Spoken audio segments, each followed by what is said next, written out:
want to cover a topic that I think has a significant value in understanding in terms of life and day-to-day activities.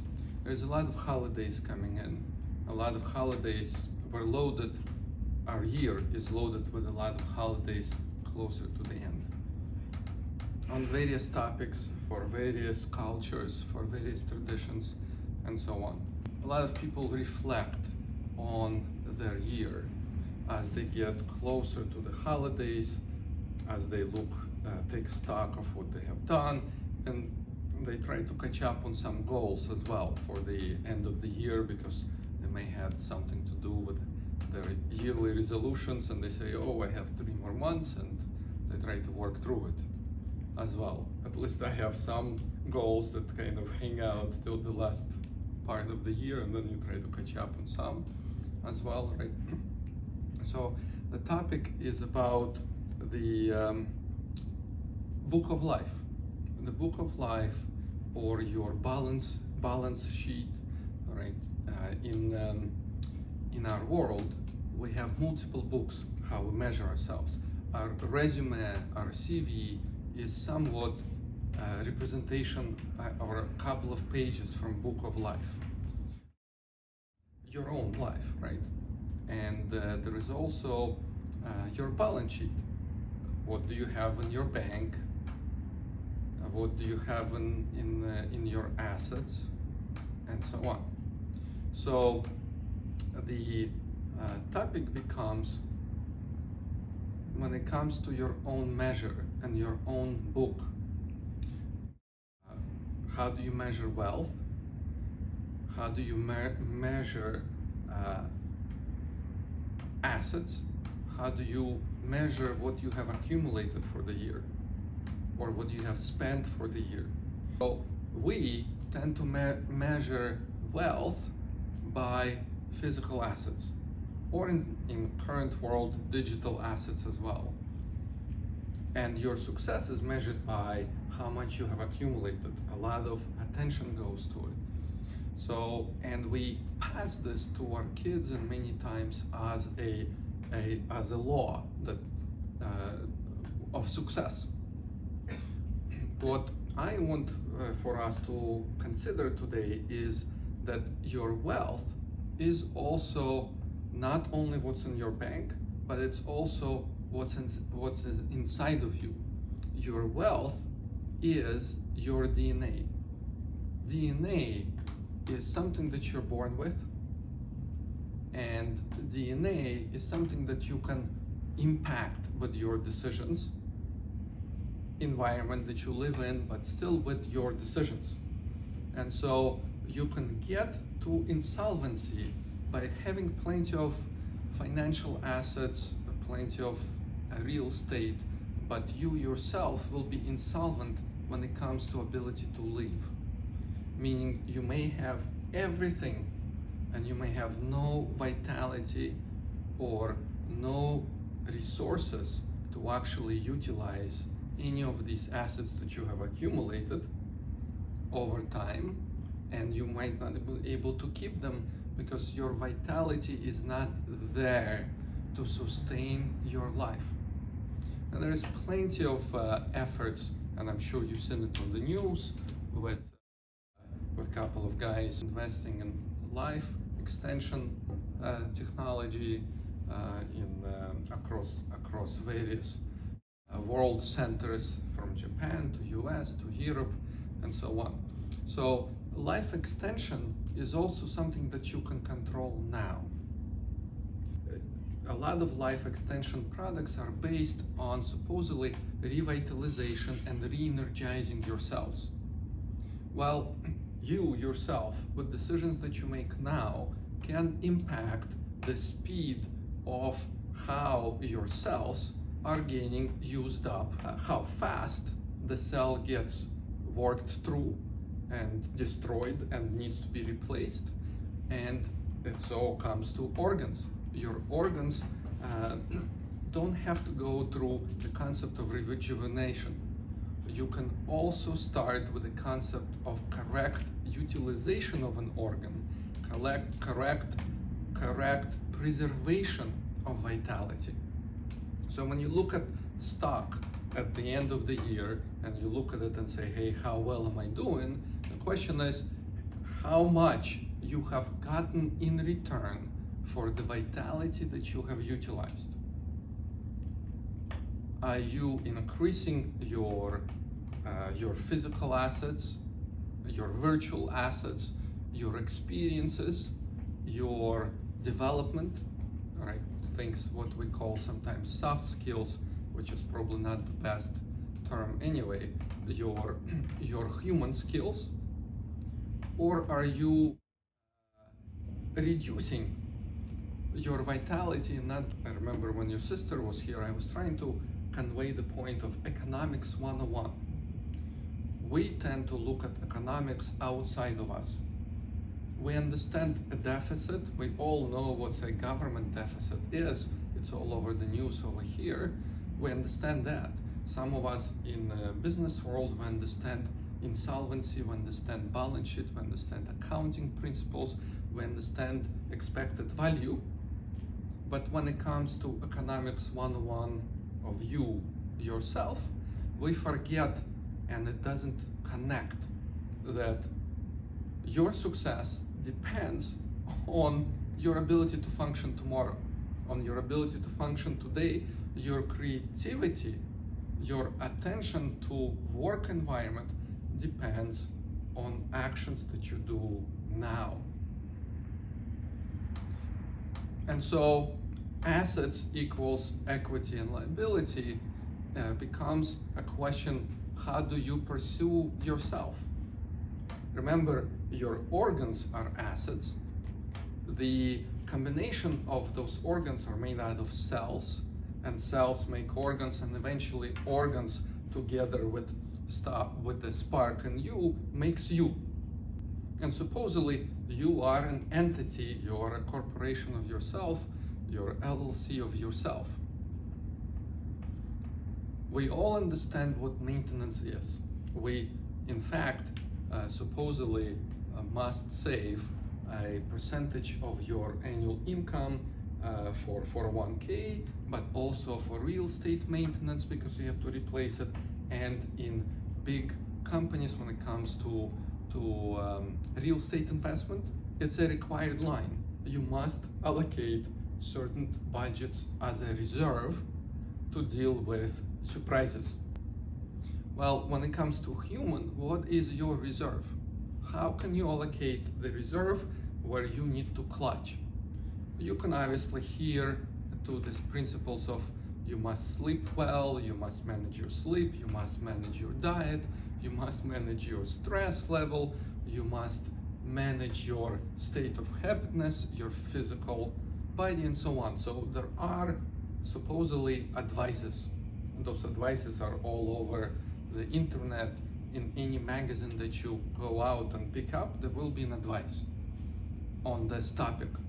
And those advices, they are all directed to your intellect. Intellect and recommendations. Intellect and recommendations. Not necessarily something that is manifestable. We tend to spend too much time on the Western side, in the Western Europe, in the Western culture, on the intellect, where we put priority to intellectual understanding, not necessarily a manifestation of what you heard and what is good for you. Because our economics 101 inside of us currently, based on cultural norms, prioritize an immediate gratification. We measure success by immediate gratification. And the training or the principles of economics 101 of you being you, again, is not taught in any school. I majored in economics. I went to, I almost became a doctor. I studied to go to medical school.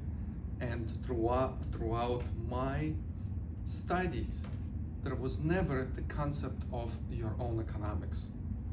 In current educational system, there is behavioral economics, there is a public policy, but it still, again, focuses on other people, nudging them to something else, nudging them either to certain behavior that we as culture consider something important at this particular time.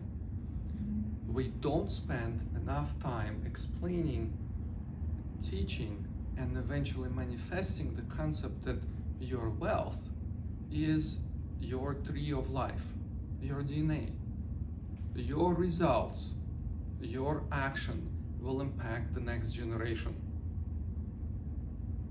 And what you accumulate throughout your 20s, teens, and maybe 30s before you make a next child or the first child and so on, is what you're passing. Your inheritance, it does not happen by the principles of insurance and trusts and documents, power of attorneys and so on. Your inheritance happens biologically first. First, you pass your inheritance to your next generation through biology. Then you influence that inheritance by your habits, by your state. You start impacting other person's psyche, their morals, their norms, their body, their food, everything that comes in with it. Their stability is also impacted by your action. So that's the question. Do you measure wealth correctly? And what do you do to ensure that your wealth, that is generational, you must understand your wealth is generational. What are you doing to ensure that generationally your own impact is to a plus versus to a minus? Because we already acquired a lot of inheritance. We inherited a lot of stuff from our parents. If you're lucky, you might have inherited some assets that matters in the world, right? Real estate, trust accounts, banks, and so on. But you also inherited their biological, their psychological wealth, and that as well. So when you became you are an asset, you have an equity, which is your vitality, and you also brought in a liability that comes from generations and generations of various decisions.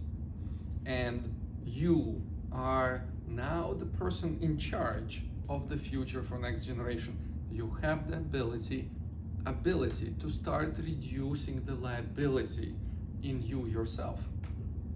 And if you can reduce that liability in you, by default, if you haven't made babies yet, you will be passing stronger structure, stronger equity to your next generation. And if you already made the babies and you are parenting, your decisions impact what kind of copies or biological copy they make on a regular basis, on monthly basis, before they come and make the next generation.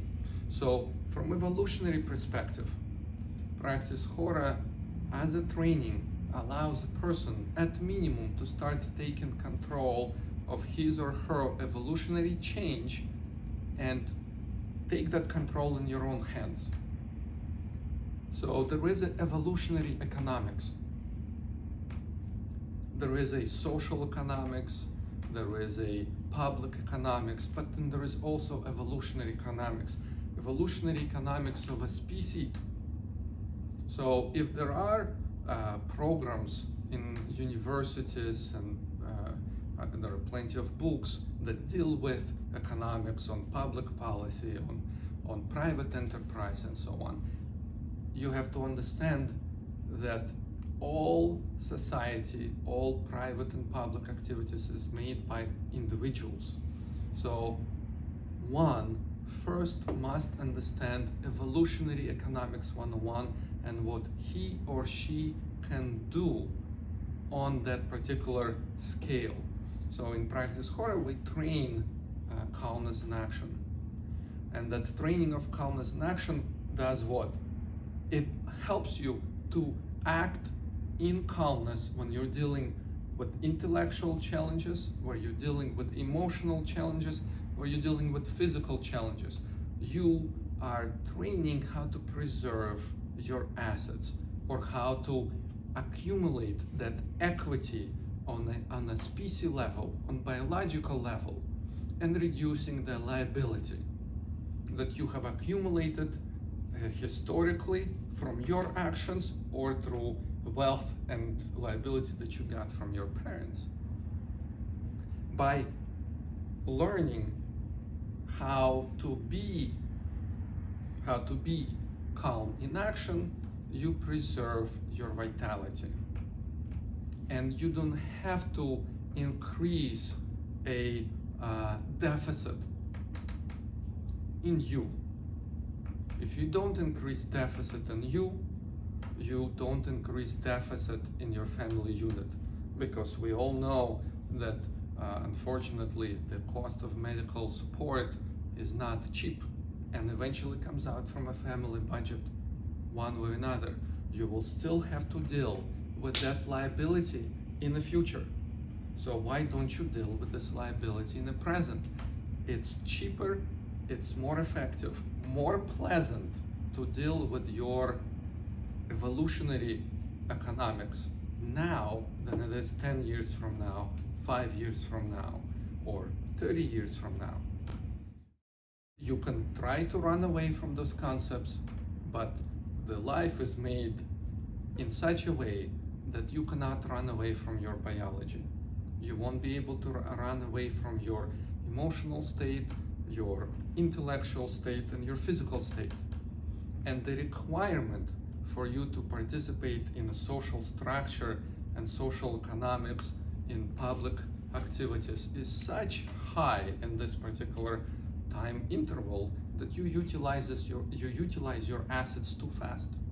And we then deal with the concept of burnout, we deal with the concept of mental pressure, mental challenges. In fact, there is not enough counselors for universities because the kids already coming in their first stages of being young adults, already overburdened, mentally exhausted, and burned out. So if they're coming into college when they're 18, 19, and 20 in that particular state, what kind of state they can reach 10 years from then? How can they be productive? How can our economy be productive where the people who make the economy are not able to be productive? So it's a challenge. It's a challenge for any nation. And the nation that will recognize first that calmness in its people, not through pills, right? Not through some sort of substances, but natural evolutionary calmness in their people is competitive advantage, is the nation that will have different productivity for next few decades. It's not about stress management. It's not about self-care. It's not about insurance. It's not about the counselors. It's about evolutionary economics first. So in practice HORA, we train that manifestation. All of our exercises are designed to unite mind, body, and nervous system, or your intellect, your physical body, and your mind, your emotional state, in order for you to retain calmness. Only in calmness you're ready to do. You're not ready to do anything when you're in relaxation mode, and for sure you're not ready to do anything when you are emotionally unstable. The training that we offer is the best concept to deal with the current environment, and for a modern human who understands that his or her results first based on his or her ability to manage their own assets, their own book of life, their own balance sheet, right, and their own wealth. And so that's why we always focus on trying to reach out to youth as well. We try to bring them in so they can understand the consequences of the impact that they're making to their wealth, to their bank account of life, their tree of life. So they can become stronger, they can make different kids, they can make different decisions that are environmentally beneficial. Until you can figure out your own benefits in being balanced on biological level, you cannot understand those benefits when you're dealing with other species, when you're dealing with environment of supply chain or the pyramid of life. If you cannot lead yourself, you won't be able to lead others. And that comes on a personal level, and then it becomes a leadership of a other species, because at this point we lead other species. Their survival depends on decisions that we make. So with this, I'm gonna stop and take one or two questions before we go anywhere else in our training. So why are people not able to manifest? They hear these things, they read the articles, the advice. It seems some people maybe do manifest on their own, translate that into action, but why do so many people not? And Yeah. what's the glitch that stops them from manifesting? The hurdle, the manifestation of what? Of you know, the advice of What you read in the books right, or the articles, the 7 things. I mean, because you know, it's not bad advice. Yeah, yeah. At least in our Western culture, because I read articles that I can understand in my language, either Russian or English, right? So there might be other technical advice on the Eastern languages that I don't speak, but in our culture, manifestation requires an effort. Manifestation is not oh, I read it and I understood, good idea. Manifestation is converting that on actions in intellectual level, emotional level, and physical level. Manifestation requires all 3 components. If you understood, you read it, and you agreed to it, it's still not manifestation. If you can repeat something without fully having intellectual or emotional context, it's still not a full manifestation. It requires 3 centers of power to be present in manifestation. It needs to be an educational system first, for a person to recognize that you have 3 centers of power. It must be an educational system to recognize that your creativity, your ability to pay attention to numbers, to music, to marketing, to any other skills start from calmness. Calmness is not what's being presented in our society. We, at this point, being pushed, our society, Western society, is being pushed with the concepts of meditation. And meditation, let's consider it that on the West, you associate meditation with relaxation. Relaxation is not manifestation of calmness in action. It is a temporary a moment of relaxation if you're lucky how to do meditation. But even meditation as a concept is a contemplation. It's not even relaxation as the word. If anyone takes time and look at what definition of meditation, you'll see it's contemplation. Not stopping your thinking, but being submerged into thinking. Just dedicated or focused thinking. That's what meditation is. So you must have correct method in order to manifest those principles. And the current methods that exist, they may have been great for a certain period of time some time ago, but our life is too fast. Our understanding is too fast.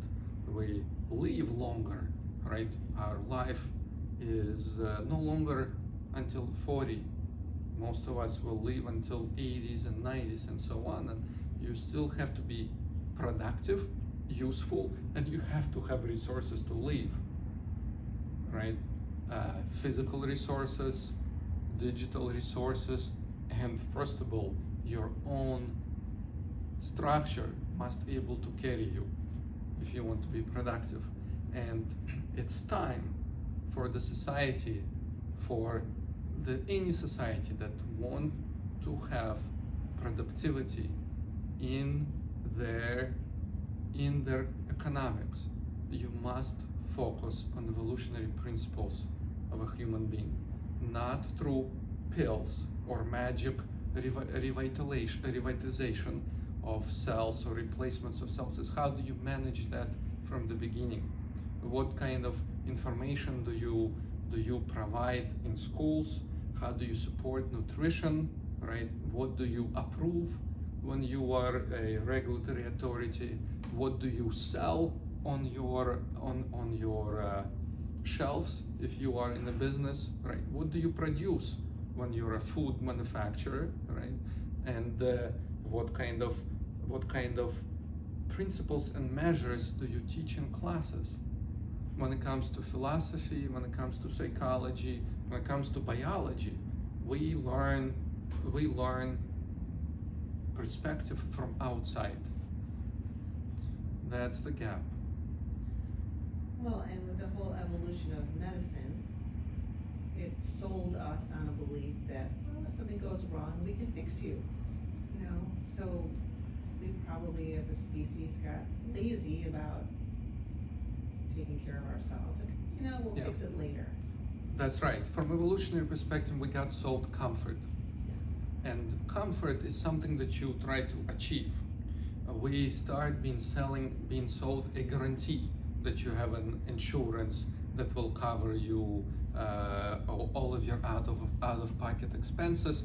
And so the immediacy of a cost to your life, you don't notice it. If you overate 3 times the norm of your daily intake in sugar or salt, you don't see it. Your body is extremely effective to try to fight this off in this particular time, right? And then there is a promise of, you know, I'm gonna get taken care of, I have full insurance, I have full coverage, I don't have to worry about it. If something happened, they'll fix me. But you have to understand medical health is not the same as natural health. They are not the same. There is time for medicine, but there is also time for natural health that you can control yourself first before you use an emergency button and say, I need a surgery, I need a painkiller, and so on. You have ability to control. So that cell of promise of guarantee, it exists in many layers of our culture. And that guarantee happens in financial assets that we buy, right? We buy financial assets on the same principles. It happens on personal assets such as insurance and so on. It happens in our cultural activities. It happens in our education as well, where there is a comfort that being sold to us at the expense of your own accountability. So to give you a more concise answer, we don't have accountability in our culture for evolutionary development of a species. We don't relate to it. We call evolution as mutation. We refer to many evolutionary changes as mutation. And for the way that we weaponized the word evolution, it activates in many people negative feelings, because we put a lot of context into it. We created science versus culture. We created a scientific view versus belief systems. So, but there is no such separation. To believe, you must have right body to continue to be socially beneficial in whatever you're doing. To do good, you must have health, right? To help others, you must have ability to be calm and sustainable yourself. So it's not an opposite activity.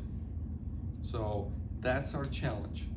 The nation that can focus on evolutionary health of its people is the nation that will have competitive advantage. Robotics won't save. Aren't there certain professions where they're taught to be calm and non-emotional, like doctors and technically police, law enforcement are supposed to be, level-headed and calm in the moment. Religious leaders. Yeah. Seems to happen there, probably to different degrees of success depending on the individual. So if we work with the word level-headed, it's meaning where your head and your is in balance. It is supposedly impartial.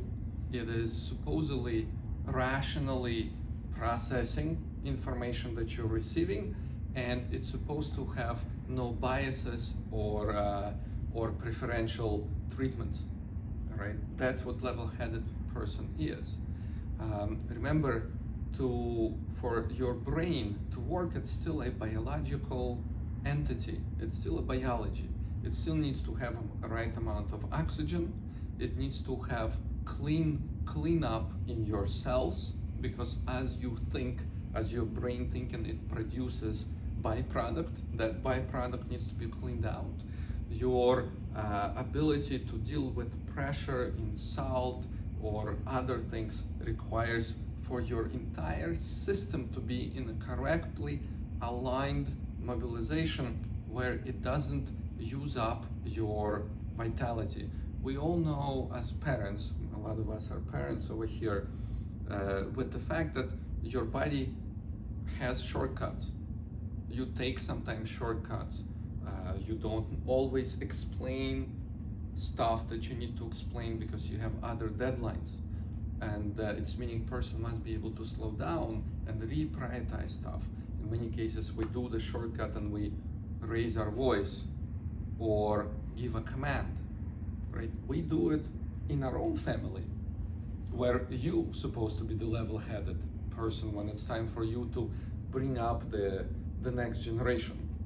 So it's very hard to expect from a different person to be calm when he or she is not trained to be calm. Because calmness is a manifestation and action. It's a trainable and accumulatable skill. It's not just because someone told you to be calm, or someone told you that your profession requires calmness. It's not enough. It's not enough, and that's why we see sometimes in the news situations with people in those roles and responsibilities losing their head, as they say. They're losing their level-headedness. Level-headedness is a description of a state that you're in, and you must retain that state in action, not when you're sitting in the desk or watching a movie or talking to your buddy or to your friend and so on. It cannot be hypothetical. A lot of our calmness that currently in society is hypothetical. It's not actual. There are professions that train calmness as a side benefit. In military, right? Special forces, they have to be calm, right? Surgeons must be calm, right? Supposedly, law enforcement must be calm. Many other politicians supposed to be calm too, right? Supposedly. So there are byproducts, and there is a different cost of violating the calmness, right? And as a politician, you not always have that cost of not being calm until elections, right? When you're a surgeon, your calmness will show up immediately. There is a cost of not being calm. When you're military, your not being calm will also show up immediately. It's a life and death situation. Well, probably too, if there's a situation of being calm when you need to be calm, but if it's not fully integrated, then you have, in the off of those moments, you might have like dysfunction or overflow or breakdown. Yeah, the breakdown is a the challenge of breakdown in some of these professions when it comes to calmness is not full integration of understanding how all of this stuff is interconnected. So you might think that you raised a voice on your child or your sibling or on your parent or on your teammate and so on, but that destabilization causes some level of destabilization continues, right? You pushed out adrenaline into your system, cortisol at minimum, you change your biological state. And as soon as you change that biological state, it cannot by itself, just by saying calm down, change. You already produced all those hormones, and it will take time for the system to process them. That's it, because your state has been awakened, it has been stimulated, and it doesn't magically disappear. It has to be processed by your biology, it has to be consumed by enzymes, it has to be distributed and eventually pushed out through your sweat and everything else. And so you raise your level of adrenaline by still sitting and not doing action. Your body cannot work with that stuff in sitting position. It is a culture, and hopefully one day we'll have a school which does give us an opportunity to start increasing this type of understanding on all levels of education, raising the kids that will have different impact to the environment, on social structure, on how things are run, on benefits that are given, and on economic principles that are used. So what we don't understand and what we don't have besides accountability is a training of inner attention. If we are not able to observe inside what's going on, if it's profitable or not profitable to you, you are not able to observe if your actions are profitable or not profitable to environment around you, your close circle. And if you cannot observe biologically profitable, not profitable to you on as a species, you won't be able to observe the profitability or cost to other species and environment, because your inner attention it's not there, you cannot relate. We over prioritized intellectual concepts and not necessarily the full integration or whole education of a human.